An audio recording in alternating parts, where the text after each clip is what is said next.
How Jon Sets His Goals for 2015. Hello, another episode of Marketing for Owners, the podcast. Yesterday we discussed about setting goals and how important they are and making sure you don't have too many, you're making them specific and time relevant and achievable using the SMART acronym. Now I'm going to tell you how I go about it. Now, I said before that I don't necessarily use January for setting them, but I certainly review my goals every 90 days, and January would be the end of or the start of a quarter. I have 5 goals. Now, not just 5 for the year. I have 5 goals for the year. I will have 5 goals for 3 years. I will have 5 lifetime goals.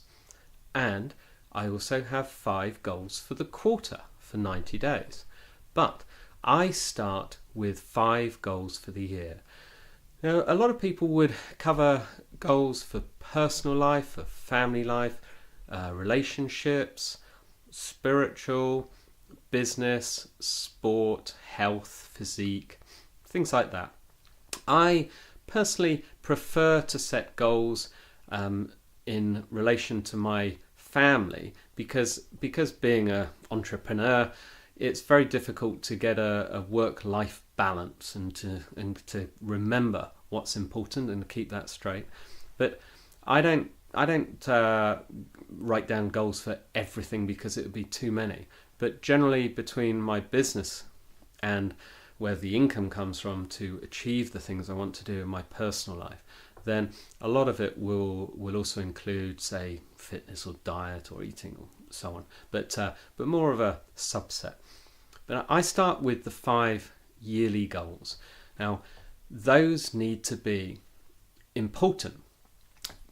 What matters to me is that those 5 goals will achieve something in my life. They will improve something. They will improve work, in that either my work becomes easier or my work becomes more profitable, more money in my pocket, money that can be spent on investing into the business and investing into having fun with my family or my friends. And the things need to be achievable, but not easy achievable. So what I mean by that is that they need to be an aim, a goal, something I've actually got to strive to put some effort in to get to.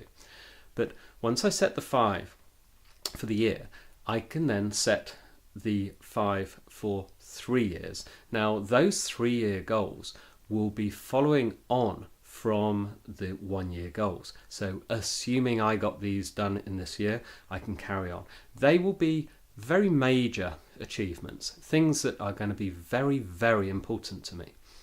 Now, once I've set those, I will go on to set the lifetime goals. Now, as you can imagine, I already have my lifetime goals. I already have my 3-year goals. So I have to make sure that my 1-year goals are always going to be relevant to those. But I started off in that way. The lifetime goals are very specific to me. They're more general, and it doesn't involve amounts of money. It doesn't involve cars or things like that. It includes health. Don't forget lifetime. I expect to live till I'm 98 for some reason. I'm going to live till I'm 98. So I'm halfway through my life, and I've got a long way to go and a lot to do, and I want to be healthy, and I want to be able to afford it. I want to be able to do whatever I want to do, etc., etc. It's based on that. Now then I come back to the 12-month ones.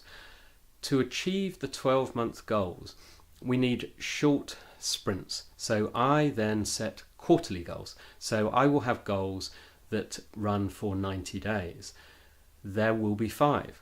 The 5 quarterly goals will be relevant to heading towards the 1-year goals. They will be written down. Of all of these, once I work on those 90-day goals, once at the end of 90 days, I will review and come up with another 90 days, and then another 90 days, and then the final push to get to the 12 months. Makes sense, doesn't it? But those 90 days, once I write down each goal, I will then write down the first actionable item and the relevance. And what difference achieving the goal will make. So I have a full understanding of each individual goal, the relevance, what it's for. The time specific is obviously 90 days. Some, by the way, can be achieved in a couple of weeks, but they're still going to be important towards getting the 12-month goals. That's what I do. Some people will also have a theme for the year of say, a word. Some people would do it in 30-day systems. There's I'll put it in the show notes. So go to marketingforowners.com/podcast, look up this podcast, and which is I think podcast /24, and in the show notes you'll have a link to shalenejohnson.com/push. I think that's the thing, but she has a 30-day push challenge, which is free, complete online, and it teaches you a system to work through over 30 days. So if you're new to goal setting, that's good. I've ran that every year, at least once a year for 3 years, and I'll probably do it again at some point this year along with my other systems. This is what works for me. I change it up every now and again, but this is the system that's working for me now. I recommend you find a system, you stick to it, do not give up. This is a marathon, not a sprint. Okay, today's recommendation is our Drive Time podcast, and I'm going to give a shout out to Pat Flynn. Now, his podcast, if you look up on iTunes or on Stitcher, is called Smart Passive Income. But look up Pat Flynn, you'll be able to get to it. Pat is in fact one of the most popular business podcasts on iTunes. Pat is very personable. He's easy to listen to. He has great guests, great information, and he's learned from a standing start. He explains everything that he learns, and from a very beginner's point of view, makes it very easy to understand how to apply. I recommend you go get that. Download it, get it on your iPhone, on your Android. Listen to podcasts, people, please. Also going to give a shout out to our sponsors at Rainmaker. Rainmaker is a platform that should be powering your website as it does ours.